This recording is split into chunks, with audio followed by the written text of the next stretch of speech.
ডাক্তারবাবু ভিতরে আসবো? হ্যাঁ আসুন আসুন, বসুন বসুন। হ্যাঁ কি হয়েছে বলুন। আমার লাতিটি ভাত খাইতে পারছে না, কোনো ওষুধ দেন না ডাক্তারবাবু? হ্যাঁ কি ভাত খেতে পারছে নাই? আচ্ছা আচ্ছা, আমি ওষুধ দিচ্ছি।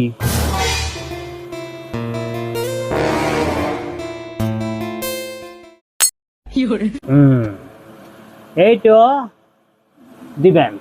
ও এই তো, কখন খাওয়াবো ডাক্তারবাবু? ওই দুপুর বেলায় ভাত খাওয়ার পর খাওয়াবেন 10 ml করে।